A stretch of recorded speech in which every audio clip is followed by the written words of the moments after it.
Welcome to the third session in this series of training videos, which are designed to help business owners and managers improve their financial awareness in order to be able to make better business decisions. This session is split into parts A and B, and this video is part B. In part A, we considered how to decide what information you need and when in order to help you in making sound business decisions. In part B, we'll now look at profitability, so considering what level of detail you need to be sure you are making sound, evidence-based decisions. We'll also consider how to compare the profitability of different products and different routes to market or channels. Lastly, we'll look at how and when you should be forecasting, and we'll suggest ways to help you minimize the surprises. This will help you to proactively manage your relationships with customers and suppliers in our ever-changing world. Now it's time to focus on understanding how you should monitor your profitability and consider what level of detail you'll need to make sound, evidence-based decisions. How you get the right, timely information to assist your decisions is important. In Part A, we've already talked about ensuring that your ledger is set up to allow the right level of information to be available to you, and we recommended keeping the chart of accounts as simple as possible. A key question for you to consider is whether you have a good understanding of the overall profitability of your business. You'll need to consider your profit and loss account for an appropriate period, one that includes a fair share of your overheads for that period, and also accounts for your business's seasonality. Only by doing this will you identify your real or average profitability level, which accounts for both busy and quiet periods.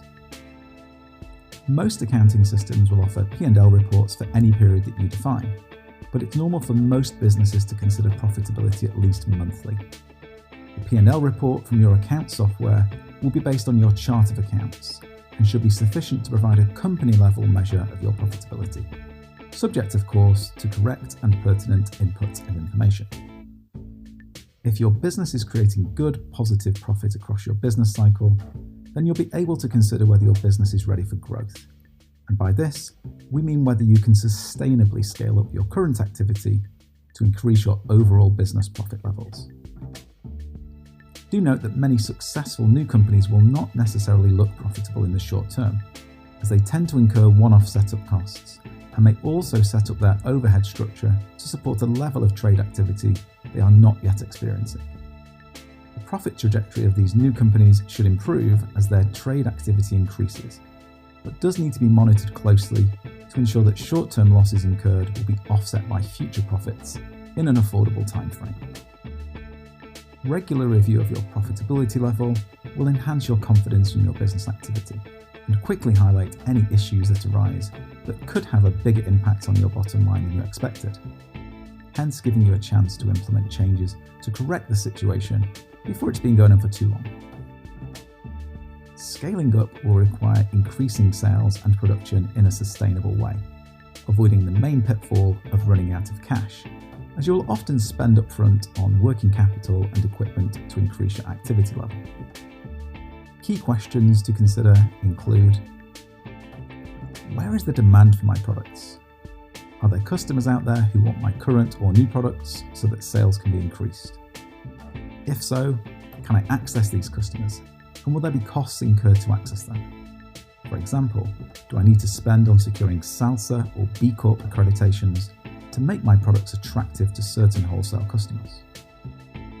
How much capacity do I have to increase output to meet increased sales demand? If I need to increase my capacity, do I have funding available to acquire additional equipment and/or premises? Remember, you need money to grow. Our investor-ready team at BIC Innovation can assist you with considerations about what type of funding is appropriate for you and how to secure that funding, which will always start with the creation of a clear business plan, setting out returns that are expected over the coming months and years from that investment. However, your current trading activity may be delivering low profits or even losses. If so, this needs to be sorted before considering any growth. It's useful to look at overall profit in 3 stages, as the considerations will differ for these stages. Sales. Are you selling at the best possible prices? Are there customers that you are better off without? Are there some products that are no longer worth the effort? Do you need to introduce new products? Are you using the most cost-effective sales channels? Cost of sales. Are you buying your raw materials and packaging at the best possible prices? Are there cheaper alternatives? Are your production methods efficient? Are you utilising labour effectively? And finally, overheads. Are you running a lean organisation? Conversely, do you need to spend a bit more on overheads to drive increased sales and more efficient production? And is there any dead wood? Answering some of these questions may well need a more detailed level of MI than is available from your chart of accounts and company level profit and loss account. We'll now move on to consider this. But remember, the Sustainable Scale-Up Cluster have access to food and drink industry experts who can review your processes and advise on solutions to improve the efficiency of them. The business may well be profitable at total sales level, but is each and every product, customer or sales channel profitable in its own right? By just looking at the overall profitability of the business, this might hide individual customers, channels or products that are less profitable or loss-making, and we need good information to help redirect our efforts away from this less lucrative activity.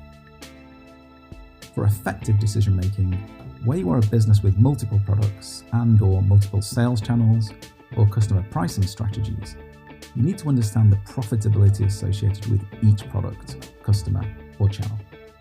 For example, clarity on whether you make more profit from shop sales or online sales could help refocus your future investment and marketing activity. Clarity on whether the increased sales price charged to a remote customer more than offsets the increased delivery costs that are incurred.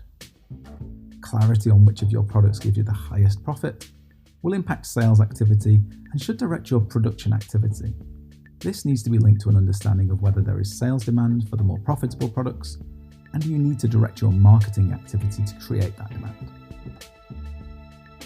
Assessing profitability at product, sales channel or customer level is normally limited to the gross profit. To identify a product's gross margin requires us to capture the sales and the direct costs associated with that product separately. The same applies if you want gross profit by sales channels or customers. So somewhere you need to identify and record the sales and costs so that they are identifiable by these groupings. Each business will be different, and you will need to assess which are the key groupings that you want to report on. For some businesses, it may be more important to segment your profitability understanding by sales channel. If you have the business that is clearly split between, say, retail shop sales, online sales, and sales into a wholesaler. Another business, like a bakery, may find that the products split across a range of a handful of product groupings, like cakes, confectionery, breads, pies, etc., and this analysis is probably more important than the sales channel mix. As we covered in session 3A, we want to encourage you to keep your chart of accounts, or nominal codes, as simple as possible. So don't simply expand your list of nominal categories of turnover and cost to account for every different product, channel or customer that constitutes your trading activity. Instead, careful consideration is needed to identify for your business where your secondary analysis providing this segmentation should be held. Ideally, this information could be entered within your accounting system. And different accounting systems have different names for the subcodes that can be used for coding income and direct costs to the secondary level of detail that you require. For example, Sage has departments and projects, Xero has tracking categories, and QuickBooks has classes, location, and projects. Don't worry too much about the terminology. These are all means of secondary analysis additional to the chart of accounts analysis. The Sustainable Scale-Up Cluster has people who can advise you here too. One piece of general advice is don't try and overanalyze, but choose what's important in your business. Two other dimensions to look at when we consider profitability are timing, as in where you are in a seasonal or business cycle. Knowing your profitability during different parts of your business cycle may give you confidence to utilize capacity when it's available, to avoid shortages when capacity is constrained. It also means you might be able to retrench out of low margin business when capacity is constrained, i.e. substitute low margin business with higher margin business when capacity is nearly fully utilized. remember to take into account the costs of product changeovers in the factory. Strategic customers are customers that are important for the overall business, irrespective of profit level. Strategic customers might, for example, represent a very significant sales volume or add a blue chip name to your list of customers that would attract others.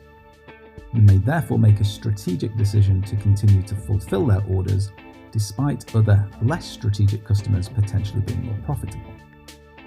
Strategic customers might also enable you to keep your production lines running 12 months of the year and cover overheads at times when more profitable customers are quiet. If you need a greater level of analysis than is available from the simpler account software, such as Sage, Xero or QuickBooks, you might be getting to the stage where you need a more sophisticated MRP or ERP system. However, they will be more costly than your accounts package and Excel combination and require a certain level of expertise in both installing and running successfully. However simple or sophisticated your account software, it will report your actual performance. Some will have built-in capacity to record standard bills of material or recipes, and budgets. However, we tend to find that these are better handled in Excel, unless you have the resource and buying power for much more sophisticated software. So how can we establish what the profitability levels should be? Let's consider product profitability. An Excel model can be created based on a simple understanding of your production process to estimate profitability for each product made by your business. You will need each product's bill of materials together with the required labour and machine time. This will involve knowing the cost and quantity of each raw material needed for producing a certain amount of product, and the cost of packaging the product, how much labour is required for the production and packaging and its cost. Also, the time it takes to produce, including maturation if relevant, and the estimated machine cost based on an overall cost of running, i.e. utilities, maintenance and consumables. You may wish to consider including depreciation, but many would consider this to be an overhead.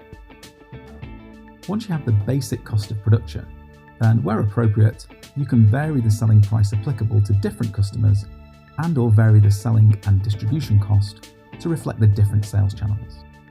Having established these theoretical gross profits, you can compare to the actual results recorded by your accounting system, subject to what level of data capture and analysis you have set in your combined chart of accounts and analysis codes. There may well be other considerations specific to your own business or even some specific products. For example, where a business running a production line with meat products chooses to add a new non-meat product to its range, the direct raw material costs associated with the new non-meat product may be lower than its meat equivalents, so it would have a higher gross margin than the meat products, so long as sales price can be maintained equivalent to meat products. However, due to the need for significant changeover or equipment clean down time to remove traces of meat from the production line, it may be that the time spent in the factory making the meat-free products is much longer than its meat equivalent, so it should rightly attract a higher share of the downtime costs, reducing the net profit of the meat-free product relative to the meat equivalent. This is where a bit of thinking about how your production process works and understanding the cost implications of the particular mix of products that you make is important. Your SSU Cluster Manager can support you in some simple Excel modelling, and depending on how you purchase your raw materials and packaging and how your production process works, some assumptions can be applied with a bit of thought to estimate your product level profitability effectively. This kind of profitability analysis is not an exact science, but by spending time considering all relevant costs associated with your sales, you can come away with a great understanding of your business and the relative profitability of the different products that you make. And then, if appropriate, consider the different levels of profitability where some customers command different sales prices, or there are varying costs of distribution depending on sales channel. The time taken to build this understanding could be a vital investment in your business. As a result, you may redirect your activity away from one product or customer or sales channel that is less profitable, so long as your production effort can be easily substituted into another, more profitable product or customer or channel. Knowing your real drivers of your profitability is important. Food and drink businesses are vulnerable to the negative profit impacts of yield and wastage, as raw ingredients and packaging are turned into finished products. Your raw material input weights, as identified in a bill of materials, will usually be much higher than your output weights due to production losses that we often quantify as a yield percentage. This is partly due to the proportion of inputs that are lost in production, which for some products can be significant. For example, roasting coffee beans makes them lose approximately 20% of their weight as water evaporates through the process. Understanding the extent of relative weight losses from bakery losses, or just simply 1 to 2% of ingredients mix that is left in the mixing bowl, will help inform reasons for varying profitability of different products. Maximising yield percentages is an important lever for improving profitability.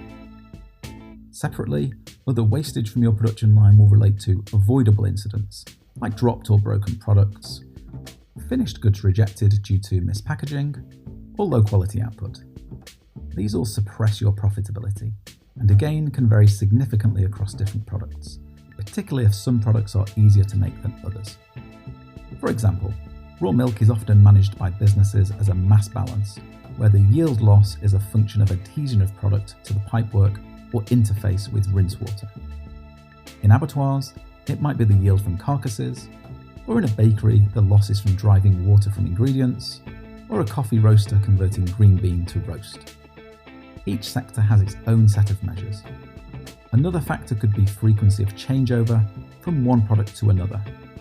There will probably be waste to be cleaned away, or labels wasted in new alignment. The more changeovers, the more waste.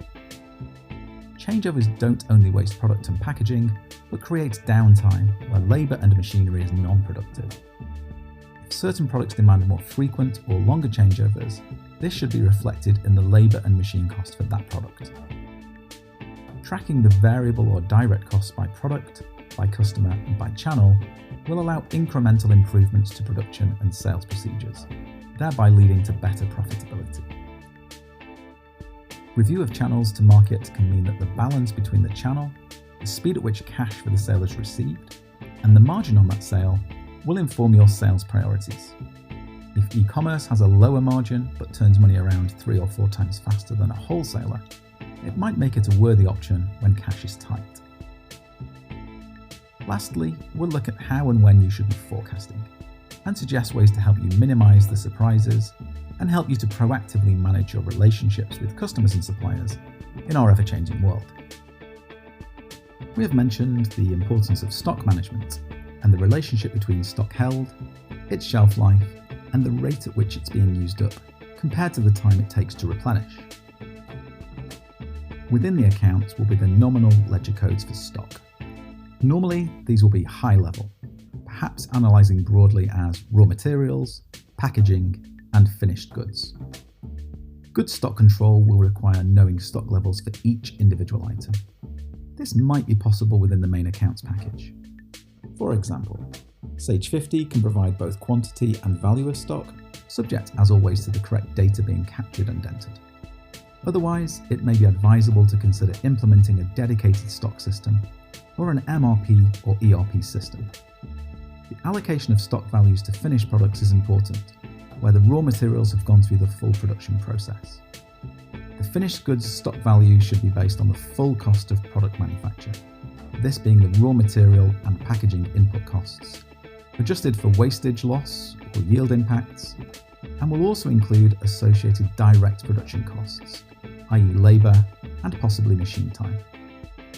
The finished goods stock value should basically reflect the equivalent value of the inputs put into the manufacturing process, without yet recognising the additional sales margin that should be made when the product is actually sold to the customer. If you don't recognise all of your stock accurately, exercises in understanding your profitability are always seriously compromised. Your SSU cluster manager can explain more about this to you, particularly in relation to how your accounting system could be set up to support this understanding. Forecasting stock cover and capturing the cost implications is obviously important, especially where cost increases are creeping in and the cost recovery needs to be identified. This is helpful where open book arrangements exist. as it means that the cost implications can be demonstrated to customers. Open book arrangements are where customers have agreed on a cost-plus type of pricing.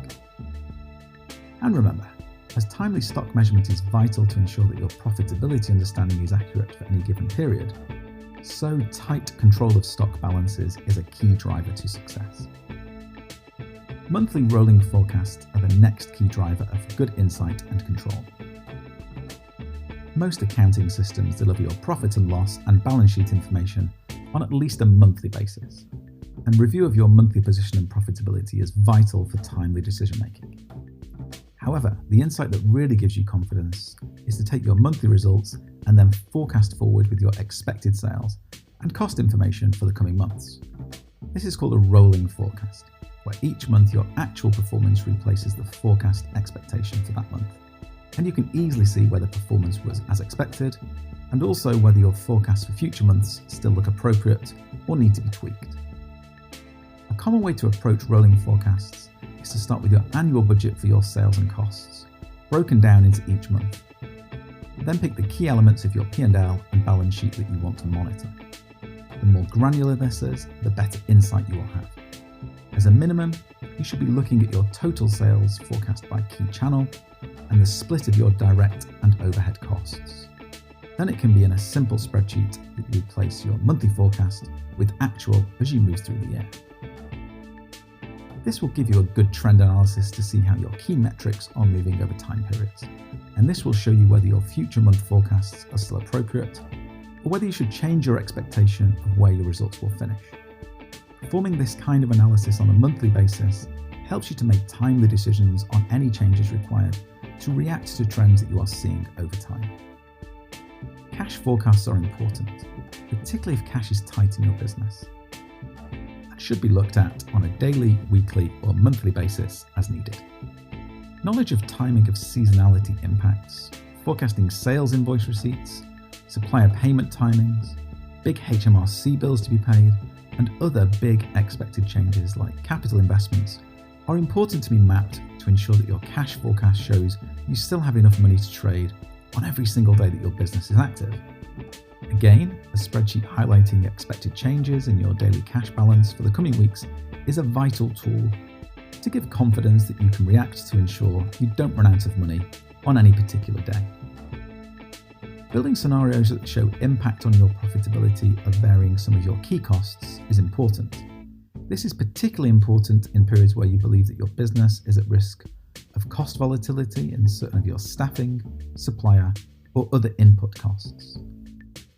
Building scenarios where you are varying assumptions on key drivers of income or costs for these rolling P&L or cash forecasts are important insights that can give confidence around your business risks and sensitivity to key cost or sales drivers changing.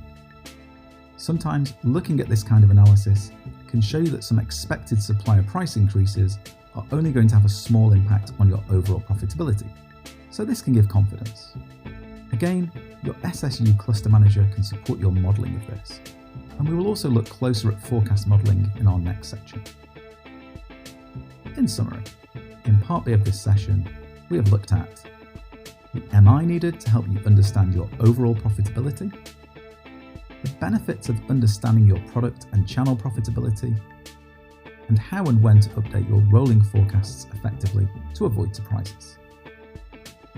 In our next session, Session 4, we'll be building on our thoughts on forecasting by looking at how you can make effective use of how to support this.